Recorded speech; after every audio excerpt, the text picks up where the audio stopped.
I've been out of the crochet community for a minute, guys. I am lost. But today we're getting in the loop. We are going to be reading some crazy Reddit crochet stories. Now, I'm going to be showcasing a bunch of random crochet videos that I've made throughout the year while I'm in a little bubble up there reading out these stories on this phone that I had to recharge. So let's get into it. The phone is not working because it needs to be updated. It's very old, so I'm just going to read from my laptop. Side note. First one we have is, am I the a-hole for not giving my friend plushies? I'm 26-year-old female, started crocheting over a year ago. In that time, I have learned how to make plushies. My friend, who I'll call Sarah, 26-year-old female, I don't know why I keep saying 25, is constantly sending me stuff and asking me to make it for her. I have given her some small plushies in the past in exchange for watching my pets or as a gift. But she is constantly asking me to whip out things for her. When I mention I would like a payment for them, she gets mad. Admittedly, I make a lot of them, as I would someday like to do a booth at a craft fair. I've seen Sarah spend $30 to $50 on crochet items at craft shows before, but when I breach the subject of payment for my items, she looks at me like I'm insane for asking. Is there a way to approach the subject in a more informed way? I explain that the materials aren't the only cost because it takes a lot of time, but she doesn't seem to get it. The part of this that really bothers me is that she expects free items from me, but we have another friend, Jen, 25-year-old, who paints pet portraits, and she'll pay $60 for those multiple times a year. Am I wrong for feeling offended by this? Oh my gosh. Okay, so first off, I feel like the friend Sarah values painting or other types of crafts more than she values her friend. So I think this is not even really like crochet-wise, but friendship-wise. If she doesn't see you at like her value in you to not, if she doesn't see value in you to gift you $30, $50, even $20, buy the cost of materials, like, oh, can you make this for me? I'll get the yarn for you. Let me know how much the materials cost, but could you make this for me? And if you do, make it for a cheaper price. She's not even doing that. She's saying she don't care, but clearly she spent money on other people's artwork, even other people in her friend group and craft fairs. So she knows that crafts take time and that it costs. But I think this might be a friendship thing. Like, this might be, I don't know. Let's see what some other people say. Stop making stuff for her for free, and maybe she'll also stop making stuff for her for free, and maybe also stop being her friend. You are under no obligation to make anything for anyone ever, and you don't need an excuse. If you need a script, here are two options. Hey Sarah, I won't be making anything for free for you anymore. You are devaluing my time and skill every time you demand something. A friend should want to support me in my endeavors, not take advantage. Less blunt. Hey Sarah, I can't make things for you for free anymore. I have limited time and energy, so I'm focusing on making things for my upcoming market stall. And if you want to buy something for my stall, I'll let you know the dates. Period. Oh my gosh, I love those two. I definitely feel like she's devaluing your time and your skill, especially if she's valuing the other friend Jen who paints over your crochet craft. I do not think that's fair. I think that there should definitely be boundaries that are put in place. Like, if you still want to keep being her friend, a conversation needs to be had, because you're just going to build up resentment. I have promised my family and friends for years, they probably got something against me because I've told them I'm going to make stuff and I have not. Honestly, it does take a lot of time, and I do be making my own stuff, but like, that's besides the point. Y'all get it. Another person said, if you really value her friendship, you could suggest she might want to learn to crochet herself. And maybe say you could get together for an afternoon to show her the basics. Don't let it drag on. If she asks for help later, suggest YouTube. This might make her appreciate the time and effort, as well as potentially getting her off your back. Wow. I don't think that's what Sarah wants, though. I think Sarah wants you to do it, you know? It's not seeming like she has an interest to do it herself, or I feel like she probably would have done it. I think you should definitely be blunt about it and find a way to express yourself. If you want to hold on to the friendship, then, but you got to be blunt, because it's not clocking to her. It's not clocking to her. It's the way she said, hold on, let me go back up. She said, I have given her some small plushies in the past in exchange for watching my pets or as a gift. I've never thought of that concept, like giving someone like, hey, I'll crochet you a hat if you go run an errand for me. Like that's never been something that's crossed my mind. But my verdict for this case is that you should definitely strike a conversation.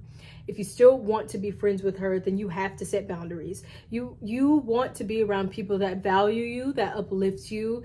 You know, if she's not willing to pay $30 to $50, but you've seen her pay $60 multiple times a year, that would make anybody a little mad.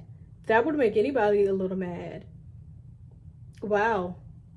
And it's the fact that when I breach the subject of payment for items, she looks at me like I'm insane for asking.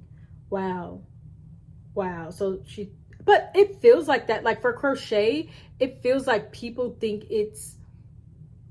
shouldn't cost a lot when it takes a lot. You know, like they'll drop thousands and hundreds of thousands of dollars for artwork, but when it comes to crochet, it just seems like it's not computing in people's mind. It's the translation that crochet takes a lot of time. The amount of hours and the aches and pain in your hands from crocheting. I'm like, come on. And plushies, come on. Either she needs to learn how to crochet, either she needs to start paying her friend, or child, I don't know. Next case. Am I the a-hole for not crocheting a dress for my mom? Says, so my mom wants me to crochet this dress for her. And when she gave me the pattern, it shows multiple sizes going up to an XL. I looked at the measurements for each size and decided to take her measurements too, because I didn't think she'd fit the XL. She's about 20 centimeters too big for each measurement. I told her it wasn't going to fit her and that I didn't want to crochet for hours making something that would never be worn. She said, just make it. And I said, we should send back the yarn because it was $160. Anyways, she's super pissed at me because I packaged all the yarn back up and it's sitting at the front door because I don't want to make it. I don't think that you're the a-hole for not wanting to crochet the dress. I do think that you possibly could have looked into other options for patterns. Like, hey mom, I don't think this pattern is necessarily gonna fit. I guess it depends on your crochet style because I don't use a lot of patterns. I freehand, so I kind of know how to size up, size down things. Honey child, I make it work. Add a few stitches here, add a few stitches there, especially with crochet. It's a little bit more lenient than knitting. So I do think that there could have been a mediator. There definitely could have been a mediator depending on the pattern. But I mean, it is true. A lot of patterns do say it goes up to XL, and depending on where all the placements of things fit, she might not fit it. So yeah, you just didn't want to make it. Let's be honest. You just didn't want to make it. So let's stop playing. Hey, look, because we could have found another. Like if you really wanted to do it, you would have. You ain't want to make that pattern. Let's see what the jury says. It says crocheting a dress will take hours and hours and hours, and then it might not fit. Nothing is stopping your mom from learning to crochet. That is so true. But you know what? A lot of times when people know that you have a skill, that's why they go to you for it. They know that you're good at it. They know that you're talented at it. I've been getting tongue-tied. They know that you're talented at it, so they want to go to you for it, which is understandable. But also your time, and I mean, a dress, I'm making one right now. A dress is a lot of work. In the age of the internet, find patterns that go to plus size. Find a suitable one and start over. I agree. But then she came back and said, agreed. But in the age of internet tutorials, mom can learn to crochet and find her own pattern. Making a dress is a sizable time investment. And she doesn't need to feel obligated to spend days on a project that she doesn't want to make, which is very true. That's what I'm saying. Like, I feel like there could be a mediation here. The mom could learn how to crochet, but also the amount of time that it would take the mom to learn how to crochet, which is something you already know how to do, and to pick up the skills that you already know. Child, by then the dress could have been made, you know, but you didn't want to make the dress. That's what it boils down to. You didn't want to make the dress because you knew it was going to take a long time, or else you would have found another pattern that was similar but could fit in the size, or you would have figured out how to adjust the size, you know. So for this case, I feel like mediation definitely could have been made, but you didn't want to do it. She ain't learned how to crochet. Case closed. Let's get into a very juicy topic. Am I an a-hole for stealing a crochet artist patterns. Oh my gosh. Now, it says throwaway. English is not my native language and all that. English is my native language and I still be messing up. So for background, I am a 27-year-old female. I've been knitting and doing crochet since I was a child. I learned from my mother and grandmother. I would say I'm above average good at it, and whenever I want to make something, I can usually just make it without a pattern. And I also make a lot of my own patterns, but I don't sell them. Anyway, when I was pregnant with my daughter 3 years ago, I got really into amigurumi, which is crocheting toys and figures and stuff like that. I did buy a few patterns, but after that, I just started doing my own stuff, and it's become my go-to baby gift. In the last 2 years, I have gotten 3 nephews, 1 niece, and 3 of my friends have gotten babies. So I've been making a lot of amigurumis. My favorite to make is a little jellyfish. They're really cute and fun to make. And they got really big on Instagram. So there was a lot of pictures and every designer seemed to have a pattern for it. I never found one that looked exactly like how I wanted, so I never bought a pattern. I just made my own. And with all the recent babies being born, I've made a lot of them. And I also posted pictures of them on my Instagram. So, to the issue, a few days ago, I got a message from a crochet designer and she was really pissed, saying I had stole her design and not given her credit and told people how to make them for free and thereby stealing sales from her. Now, I never posted my pattern. All I did was answer a few messages asking how to make them. And all I said was that I just made a round shape for the head and added different tentacles and decorations and borders. And while I do see that our jellyfishes are similar, well, they all kind of look the same, and it's a jellyfish. Everyone who makes them does kind of look the same. I mean, there's a limit to how many you can make. I feel bad for her because I didn't think I was in the wrong until a few of my friends said that it was a kind of a bad move of me to tell people it could be made without buying a pattern because that probably did steal sales from the designer. I do know she does this for work and is really trying to live off this. So I'm starting to feel like I was an a-hole. Was I? My initial judgment is no. Let's see what the jury has to say, and then we'll get into the verdict. She knows you didn't steal her pattern. She's just mad that someone is giving their method away for free and she charges for her pattern. There's nothing wrong with either choice. If she truly does make a living for selling her pattern, it's highly doubtful that she should come up with patterns that are more unique instead of things that are everywhere. She can't complain that others are making the same thing as she. And her pattern isn't the only game in town. I agree with that. I feel like she said, there's a lot of jellyfish patterns online. For example, I can relate it to something that I did recently. The crochet pumpkins for fall. I crocheted a pumpkin for fall. Child, look online. There's been so many ways you can crochet a pumpkin. And there are some people who are selling crochet pumpkin patterns. I posted a free tutorial of a pattern that I made. Is it probably the same pattern as someone who's charging $5, $10 for it? More than likely. But did I steal someone's pattern? No. I'm going to tell you what I did. The same as she told you what she did. I crocheted a square. I sewed one in like a pillowcase. I put stuffing in it. I sewed the other end. Then around the divots, I looped it until it looked like a pumpkin. Then I crocheted me a little stem, sewed that through. I mean, it was a very simple, and it looked like every other Instagram photo of people who had made the pumpkins. So I don't think she stole the jellyfish design. I do think that the crochet designer was a little bit in her feelings, only because, like, does she have a big audience, the girl who you were saying stole your pattern, to where she can disrupt your sales? You know, or are you a bigger crochet designer or a smaller crochet designer? How much money were you getting from those sales? Did you notice a divot when she posted? I'm sure there were other people who posted free jellyfish free jellyfish pictures, you know, or free jellyfish videos. So I don't think that it's the same with like basic tops. If I crochet a basic 2 squares, 2 sleeves, top, and I post it and say, hey guys, I made a basic crochet sweater pattern, there's going to be thousands. I'm telling you, if I look up on YouTube right now, thousands of the same exact pattern. We're all using double crochet. We're all chaining, making 2 squares, sewing the side down, making a sleeve, doing a little cute collar. But so much, it's limited, you know? unless you're just coming up with an entirely new form and shape of a way to do something.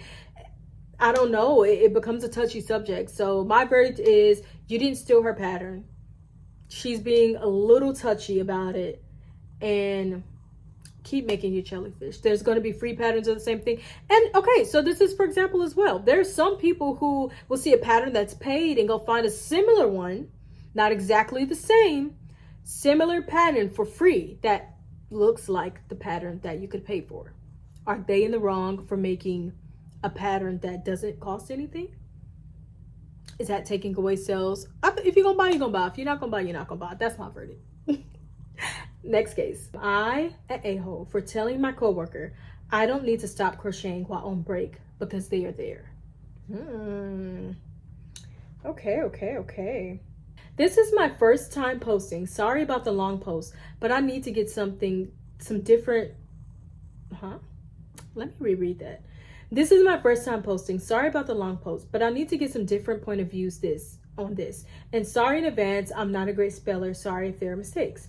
I'm a 20-year-old female starting to crochet again after a year's break. And I bring projects to work and only crochet on my lunch and rest breaks, and I've been doing this about 2 weeks now. Sometimes on our lunch breaks, we line up with each other, and most of the time everyone is on their phone or in their own place. I'm usually crocheting and listening to a podcast, watching a video with my headphones in. And if someone wants to talk with me, I put my project down and take my headphones out. But if they don't, I'm working on the project. I got this one coworker, Mary, not her real name, mid-60s female.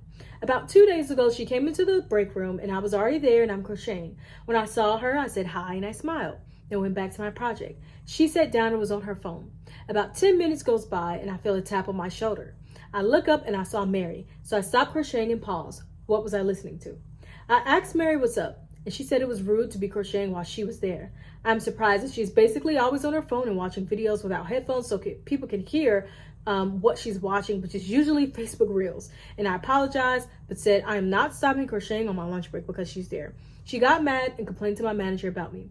My manager said I am allowed to crochet on my breaks, but I should be more aware on how rude it could be to others. Some of my other coworkers are on my side and others sees Mary's view.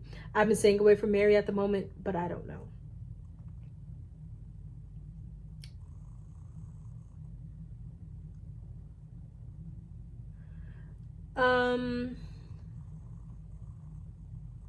Okay. No. Mary can get out of here. Crocheting is possibly the least offensive thing I can imagine doing on your break. Honestly, someone sitting completely still and doing nothing wouldn't unnerve me. I'm sorry, I'm irritated.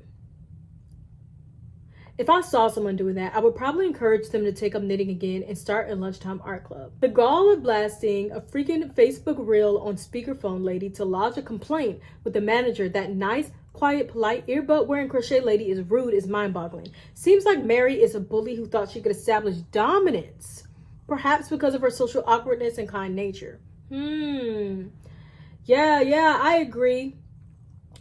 So my verdict is that, let me adjust. So my verdict is that Mary can get out of here. She's sentenced for being a nuisance, for being a bully, because crocheting is such a harmless hobby. Minding your business is I can't even talk. Minding your business is such a harmless hobby. We should all be practicing crocheting and minding our business, listening to a podcast and not blasting Facebook Reels for everyone else to hear and see. So I think that you should continue to crochet on your lunch breaks. Girl, we got projects to do. We got whips to finish. We got to crochet when we can. We got a busy life. Whenever we can steal a little bit of time to crochet, we have to. So keep up the good work. My storage is almost out, so thank you guys so much for watching this video. I'll be back with more spicy crochet Reddit stories. This was so fun. I need to get into this more. Like, the crochet tea on Reddit is so good. So we'll definitely be doing more of these. And if you guys have some stories, please